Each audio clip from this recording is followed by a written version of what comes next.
Here's everything you might have missed in the Wheel of Time trailer.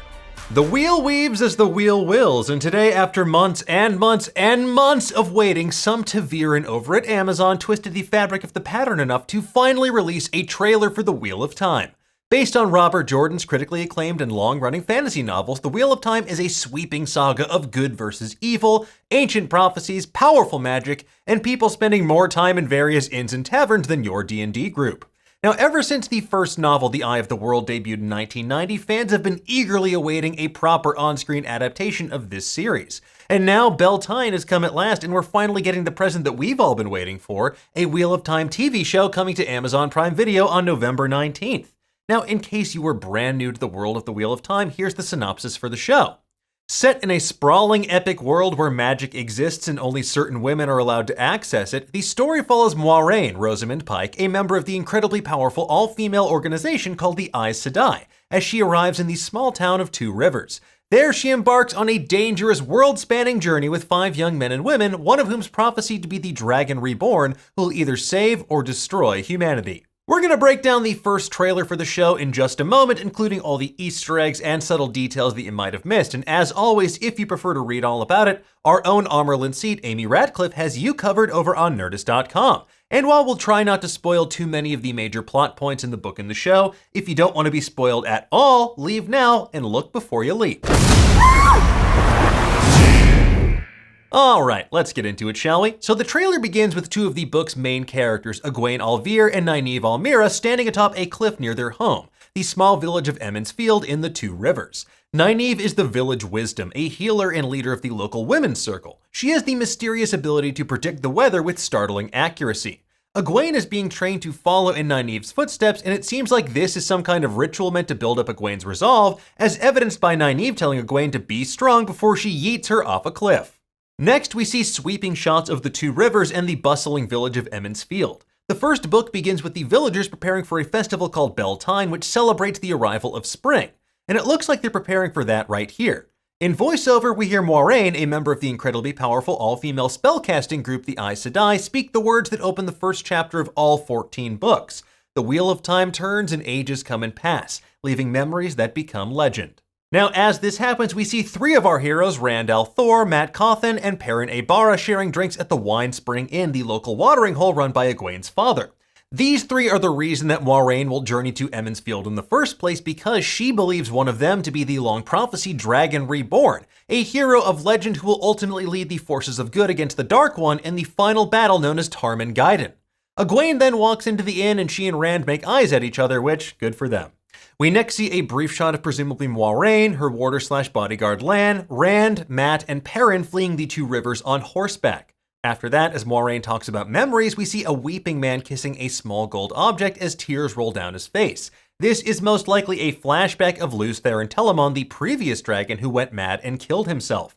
Based on what we'll see later in the trailer, that also appears to be an Aes Sedai ring he's holding, depicting a snake eating its own tail, or an Ouroboros if you're nasty. After that, we see Egwene emerging from a pool full of colored liquid, and this isn't from the books, but it appears to be related to the Aes Sedai, which are broken into different factions known as Ajas, each of which have a distinct color to represent them. Speaking of the Aes Sedai, the very next shot shows us Tar Valon, the island the Aes Sedai call home. That massive structure on the hill is the White Tower where the Aes Sedai live, study, and train. In the background, we can see Dragonmount looming large over the horizon. This legendary volcano was created by Lews Therin Telamon during an event called the Breaking of the World, a time when male Aes Sedai went mad and destroyed much of the world after the Dark One tainted their connection to the One Power, the source of all magic in this world. We see Moiraine in a blue cloak, signifying that she's a member of the Blue Aja of the Aes Sedai. The Blue Aja have a reputation for involving themselves in causes they deem to be righteous, and they also have a sprawling spy network. We then get a much better look at the Aes Sedai ring, better known as the Great Serpent Ring, which features a snake eating its own tail to signify the constantly moving Wheel of Time.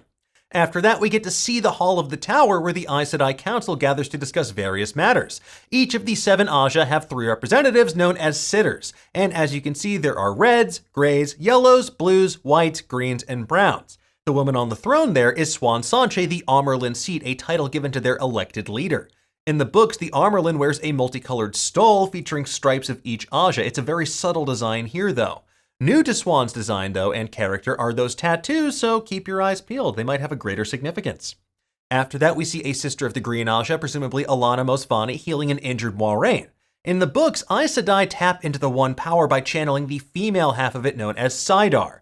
They weave flows of magic, which are visualized here as ethereal white threads. In voiceover, she discusses the One Power, the magical force used by women like Aes Sedai to protect the world from evil. For example, we see an awful lot of that One Power swirling above Emond's Field in the next shot. Next, we see several sisters of the tempestuous Red Aja doing what they do best, looking absolutely furious all the time, always. Then we see Liane Sharif, the Keeper of the Chronicles, the Amarlin Seed's right-hand woman, and she bangs a golden flame staff on the ground known to book readers as the Amarlin Staff. Moving on, we see what appears to be Alana once again using the One Power, but this time she channels flows of air to stop arrows mid-flight, and she's flanked by Ivon, one of her warders, sworn bodyguards that are bound to the Aes Sedai through a magical bond. The full shot reveals a larger group of soldiers, as well as Red Aja and Green Aja Aes Sedai, and what appears to be even more warders as well. Now you should note the Reds have no warders because their Aja typically eschews having them.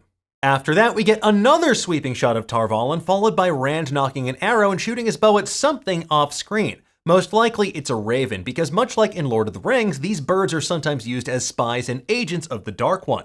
In the background of this shot, we see what appears to be a walled fortress city, perhaps Faldara.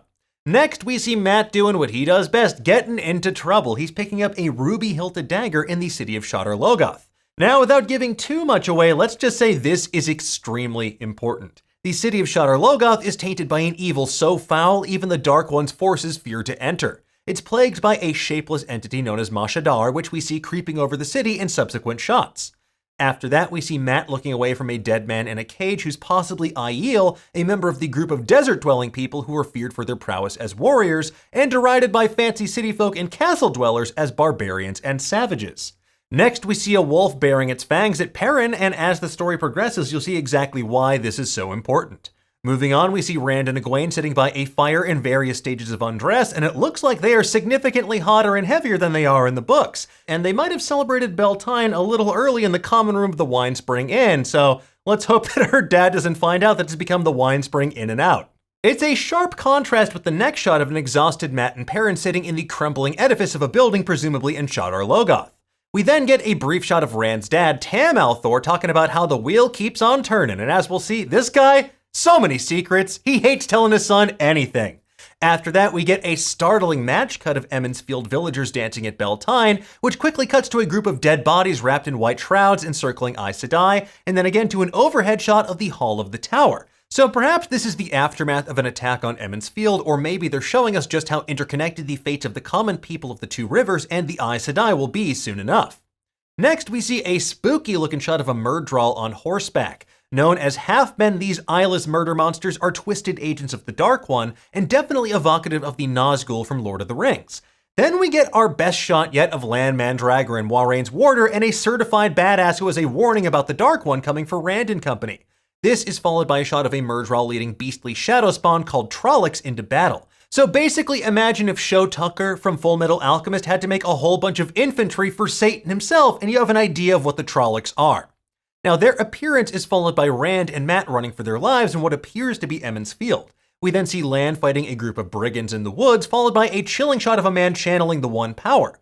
This is Logain, and he's imprisoned by the Aes Sedai because any man who's able to channel the One Power is doomed to ultimately go mad because the Dark One tainted Saidin, the male half of the power. Next, we see a shot of Nynaeve breathing heavily in the woods. It seems to be during that same battle we saw Lan fighting earlier. And here she has her signature braid, which she frequently tugs when angry, which, in the books, is like all the time, always. After that, we see Moiraine walking into the Hall of the Tower as Swan Sanche warns that the last battle is coming.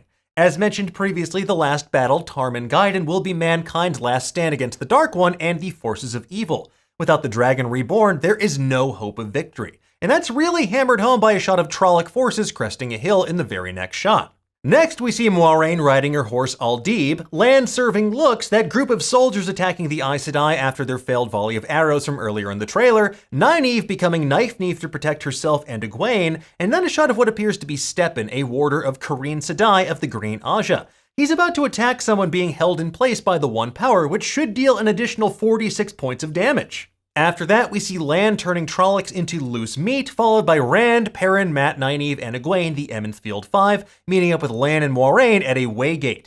Now, Waygates are access points to something called the Ways, an extra-dimensional series of passages created by creatures known as the Ogier, who we'll see more of in future trailers. Basically, they're like big friendly druidic bugbears that love building stuff. They rule.